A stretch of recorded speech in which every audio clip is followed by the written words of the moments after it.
How do you start the process of awakening? It's always sadhana, sadhana, sadhana. What I mean by sadhana is your spiritual practice. So you don't start it. It's not something you need to do. The best way I can describe to you is this: meditate, clear the mind, clear the blocks that you have from accessing God within you. So basically what I can say to you is something that Yeshua often says to me when I channel him. He says, you don't have far to get to God. It's not, God is there already in you. So how can it be something that you're going towards to get to ascension? What you're doing instead is clearing the blocks of your own thought process, which requires meditation. This is why I started the Kripa yoga practice that translates in Sanskrit. Kripa means grace. So this yoga of grace is what it means. Grace is the highest accessibility that you can have. So it's an incredible frequency to be within at all times, to be striving for higher frequencies. So what that is number one, frequency management, being aware of what you're thinking and how those thoughts turn into your feelings, and how those feelings, those emotions, are technologies that can make your life heaven or hell. So which are you choosing? Being aware of the environment that you are choosing to express in and choosing to create in all moments, at every moment. That's what it is. So that begins with meditation and yoga. And when I say yoga, I don't mean what many of you think that I mean. I don't mean going to yoga class and bending over backwards or sitting in asana all day long. Asana is like this much of my process as a yogi. I can take it or leave it. Now, do I keep my body flexible? Yeah, but I'm not great at doing physical yoga every single day of my life. It's not required. What is required is asana, which is how to sit properly, how to roll your shoulders back so that your breath can go up your spine, and from the bottom of your spine to the top of your head, being aware of your breath. Do you notice that whenever you are afraid, anxious, depressed, what happens to the breath? Anybody? You stop breathing. You hold your breath. It catches in your throat. Your stomach goes into knots. Basically speaking, what I'm here to do on this planet is to teach you awareness, to teach you to be aware that you have been given the most sophisticated, incredibly intricate tool that you're calling a body. And although you are not it, it is your tool for creativity in this environment. Meditation is not to get you out here. It's not for opening the senses. Well, not at first.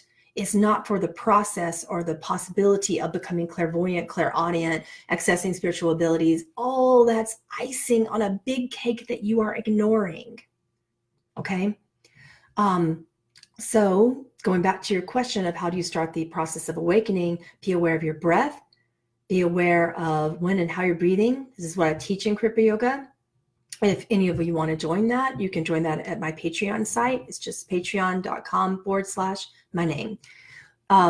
Basically, what I began to do is realize that what pulled me into enlightenment was not sitting there meditating for hours and hours a day. It was like 15 to 20 minutes of meditation.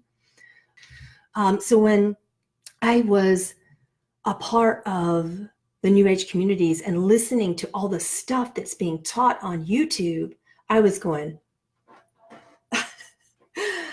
yeah, like this. I was completely overwhelmed. And it got to be just overwhelming because every time I would open up YouTube, there was some new teacher channeling them, some new being saying the event, ascension, and open up your third eye.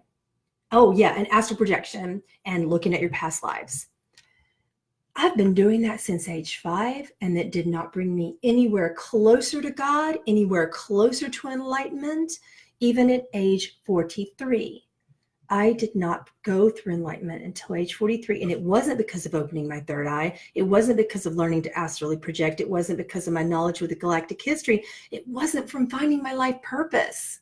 So I realized that all these things for like 20 years, I had been doing readings as a channel, medical medium, medium to deceased people. I can talk to deceased loved ones, humans and animals.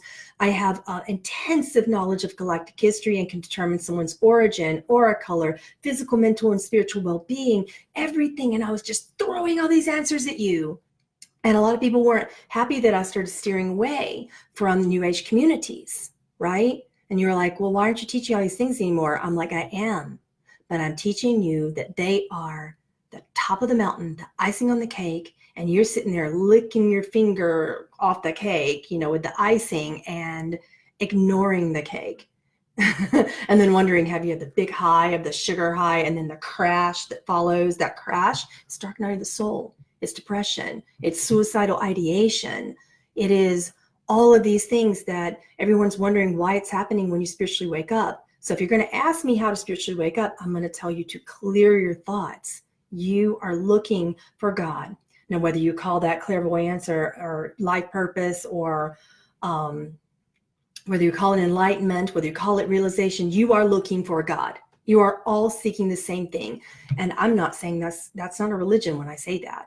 Please don't misunderstand me. What I mean is God in here. All the universe is in here. That's what I mean. That's what you're seeking. You're looking for you, and you're looking in other people. You're looking in spiritual practices. And the only thing you need to do is learn to breathe. The only thing you need to do is still the thoughts. And everything that I can do that happened to me at age 5, all the spiritual awakening that you're looking for, it happens because of breath. It happens. If you don't wake up with it like I did, then it can happen because of breath and spiritual practice and clearing the mind, right? Can take one more question. What kind of spiritual practice? I always suggest meditation.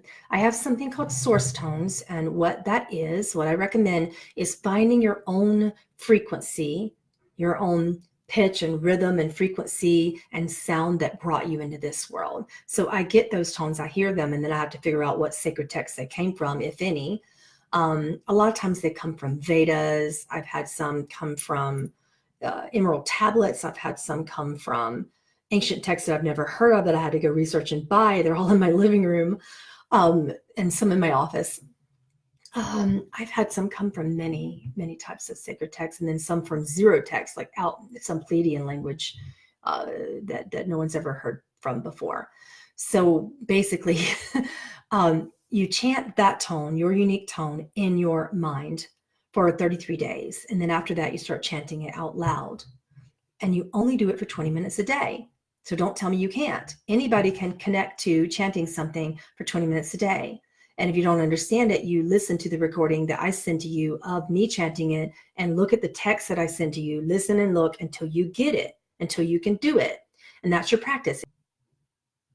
Yeah, you have a point. He said, I believe we doubt ourselves way too much lately, but the truth is that we are able to try to fulfill even more than God. No, I'm going to disagree on that. We don't try.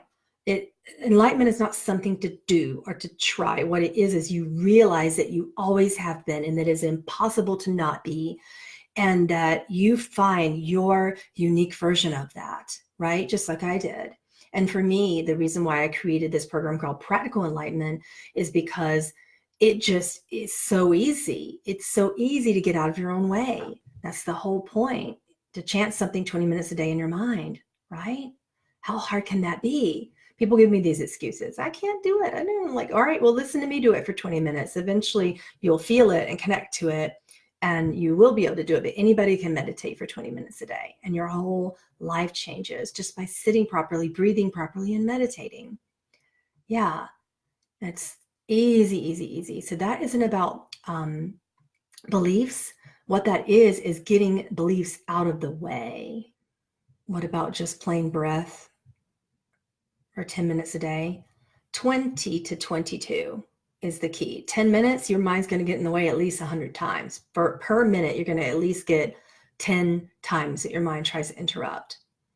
So this is about repatterning your brain. As I say often, this isn't woo-woo, this is true.